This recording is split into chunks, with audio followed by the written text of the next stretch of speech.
வணக்கம். இன்னைக்கு நாம சுவையான சிக்கன் பக்கோடா ஆர் சிக்கன் 65 வீட்டிலே எப்படி சுலபமாக பண்ணுறதுன்னு பார்க்கலாம். அதுக்கு 100 கிராம் போன்லெஸ் சிக்கனை இந்த மாதிரி சின்ன சின்ன பீசஸாக கட் பண்ணி எடுத்துருக்கிறேன்.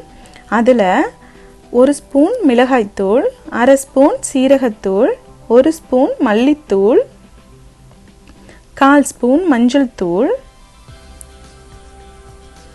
அரை ஸ்பூன் கரம் மசாலா, தேவையான அளவு உப்பு, அரை ஸ்பூன் இஞ்சி பூண்டு விழுது, நறுக்கிய கறிவேப்பிலை இலைகள், 1-2 டேபிள் ஸ்பூன் அளவுக்கு லெமன் ஜூஸ் சேர்த்து மசாலா எல்லாம் சிக்கனோட நல்லா கோட் ஆகிற மாதிரி நல்லா கலந்துக்கலாம்.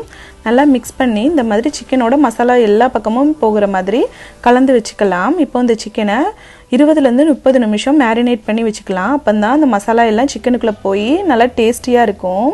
இப்போ 30 நிமிஷம் ஆகிட்டு அந்த சிக்கனில் 2 ஸ்பூன் கடலை மாவு, 1 ஸ்பூன் அரிசி மாவு சேர்த்து அரிசி மாவும் கடலை மாவும் சிக்கனோட நல்லா கலக்கிற மாதிரி நல்லா மிக்ஸ் பண்ணி கலந்து விட்டுக்கலாம். இந்த மாதிரி சூப்பராக சிக்கனில் கலந்து எடுத்தாச்சு. சிக்கன் இப்போ சூப்பராக ரெடி ஆகிட்டு இனிமேல் நம்ம சிக்கனை பொரித்து எடுத்துக்கலாம். அதுக்கு நீங்கள் ஷாலோ ஃப்ரை இல்லை டீப் ஃப்ரை பண்ணலாம். நான் ஷாலோ ஃப்ரை பண்ணுறேன். அதுக்கு ஆயில் வந்து மீடியம் ஹீட்டில் இருக்கிற மாதிரி பார்த்துக்கோங்க. அப்போ தான் சிக்கன் உள்ள வரைக்கும் நல்லா வேகும். ரொம்ப அதிகமாக ஹீட் வச்சுருந்தீங்கன்னா சிக்கன் வெளியில் கரிஞ்சிரும், உள்ளே ரொம்ப வேகாமல் இருக்கும். ஸோ நீங்கள் வந்து மீடியம் ஹீட்டில் இருக்கிற மாதிரி பார்த்துக்கோங்க.